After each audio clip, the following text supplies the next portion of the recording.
Comment faut-il comprendre ces mots? Ils ont crucifié la chair. On se contente généralement de penser que la croix ôte la condamnation qui pesait sur la chair. D'autres pensent qu'il s'agit là du devoir de faire souffrir la chair, de la mortifier. D'autres encore voient là l'influence morale que doit avoir la pensée préoccupée de la croix. Chacun de ces points de vue offre l'idée fondamentale. Crucifier la chair, c'est la livrer à la malédiction. La croix et la malédiction sont inséparables. Ce qui est pendu est malédiction de Dieu. Maudit est quiconque est pendu au bois. Deutéronome 21-23, Galates 3-13. C'est donc dire quelque chose de très sérieux et solennel que de dire « notre vieil homme a été crucifié avec lui. Je suis crucifié avec Christ ». C'est dire « j'ai reconnu que ma nature déchue, mon moi, mérite la malédiction qui n'est aucun moyen d'en être affranchi sinon par la mort. Par conséquent, je l'avoue volontairement à la mort. J'ai reçu pour être ma vie le Christ qui est venu se donner lui-même, qui a voué sa chair à la mort de la malédiction de la croix et qui a reçu une vie nouvelle en vertu de cette mort-là.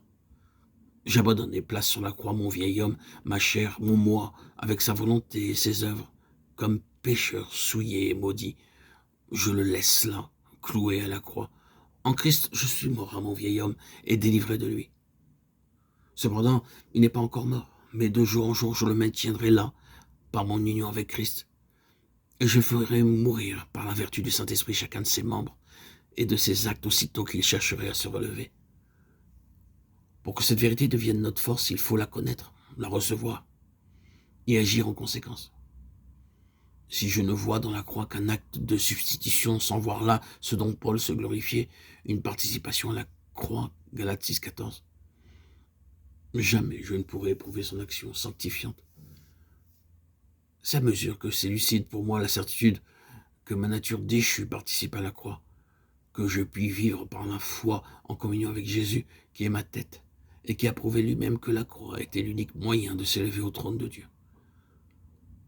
Cette communion spirituelle se maintient par la foi et me permet de dire « Je suis d'accord avec ce que pensait Jésus-Christ de la chair.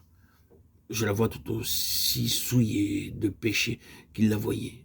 Et ne méritant que malédiction, j'accepte donc la croix et sa mort pour tout ce qui est cher.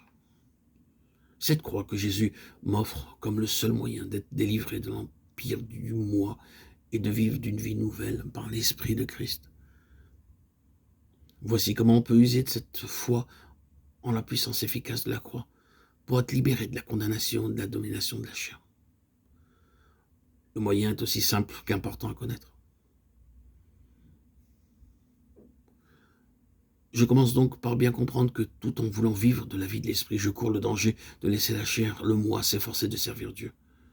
Je vois donc que cette intervention de la chair annule l'effet de la croix de Christ. 1 Corinthiens 1,17, Galates 3,3, 5,12, Philippiens 3,3,4, Colossiens 2,18, 23.